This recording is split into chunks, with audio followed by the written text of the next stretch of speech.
हमारे देश के कई राज्य हैं जिन्होंने देश को आगे बढ़ाने में बहुत भूमिका अदा की है, नेतृत्व किया है, कई क्षेत्रों में उदाहरण काम किए हैं। ये हमारे फेडरलिज्म को ताकत देते हैं।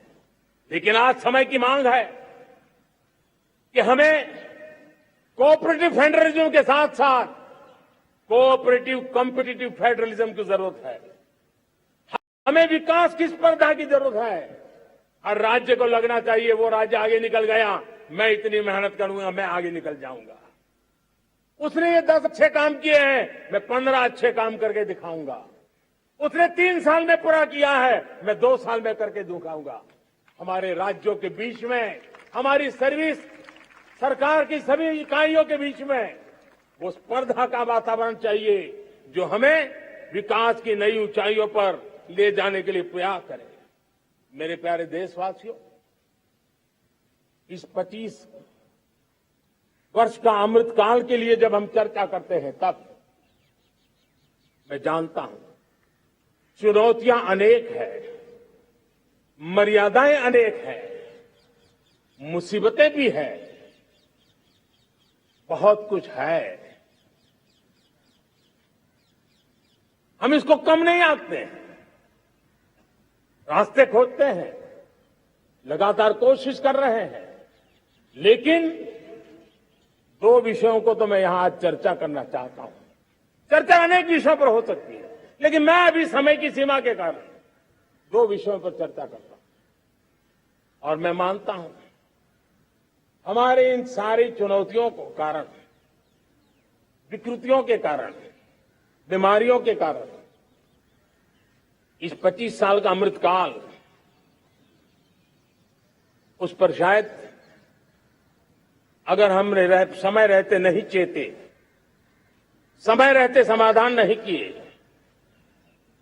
तो वो ये विकराल रूप ले सकते हैं। और इसलिए सबकी चर्चा न करते हुए 2 पर जरूर चर्चा करना चाहता हूं। एक है भ्रष्टाचार, दूसरा है भाई भतीजावाद, परिवारवाद। भारत जैसे लोकतंत्र में जहां लोग गरीबी से जूझ रहे हैं, जब एक तरफ से देखते हैं एक तरफ वो लोग हैं जिनके पास रहने के लिए जगह नहीं है, दूसरी पार वो तरह लोग हैं जिनको अपना चोरी किया हुआ माल रखने के लिए जगह नहीं है। ये स्थिति अच्छी नहीं है। और इसलिए हमें भ्रष्टाचार के खिलाफ पूरी ताकत से लड़ना है। पिछले 8 वर्षों में डायरेक्ट बेनिफिट ट्रांसफर के द्वारा आधार, मोबाइल, इन सारे आधुनिक व्यवस्थाओं का उपयोग करते हुए 2 लाख करोड़ रुपए जो गलत हाथों में जाते थे, उसको बचा करके देश की भलाई के लिए काम लगाने में हम सफल हुए हैं। जो लोग पिछली सरकारों में बैंकों को लूट लूट करके भाग गए, उनकी संपत्तियां जब्त कर करके वापस लाने की कोशिश कर रहे हैं। कईयों को जेलों में जीने के लिए मजबूर करके रखा हुआ है। हमारी कोशिश है जिन्होंने देश को लूटा है उनको लौटाना पड़े, वो स्थिति हम पैदा करेंगे। भाइयों बहनों, अब भ्रष्टाचार के खिलाफ मैं साफ देख रहा हूं कि हम एक निर्णायक कालखंड में कदम रख रहे हैं। बड़े बड़े चमरबंदी भी बच नहीं पाएंगे।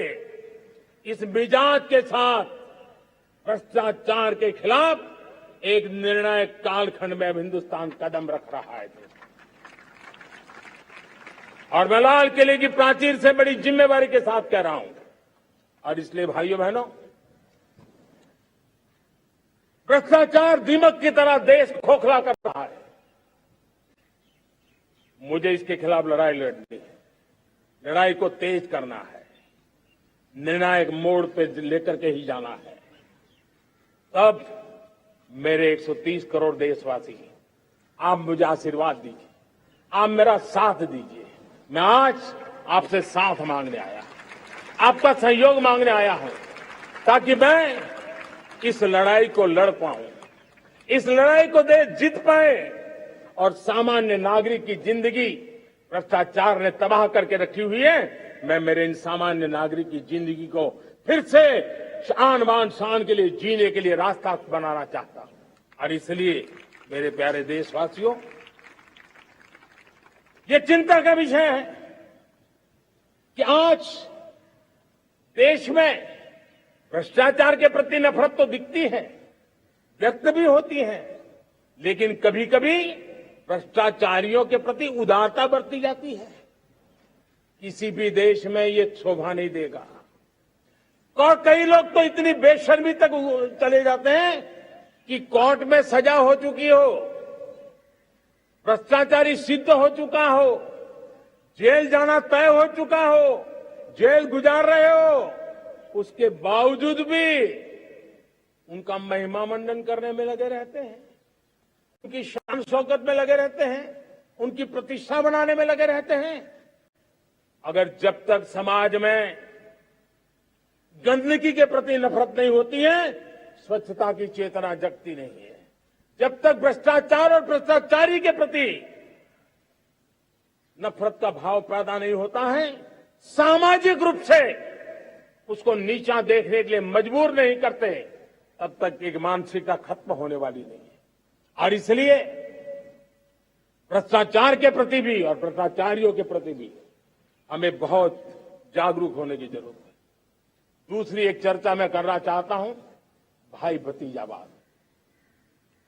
और जब मैं भाई भतीजावाद, परिवारवाद की बात करता हूं तो लोगों को लगता है मैं सिर्फ राजनीतिक क्षेत्र की बात करता हूं। जी नहीं, दुर्भाग्य से राजनीतिक क्षेत्र की उस बुराई ने हिंदुस्तान की हर संस्थाओं में परिवारवाद को पोषित कर दिया है। परिवारवाद हमारी अनेक संस्थाओं को अपने में लपेटे हुए है और उसके कारण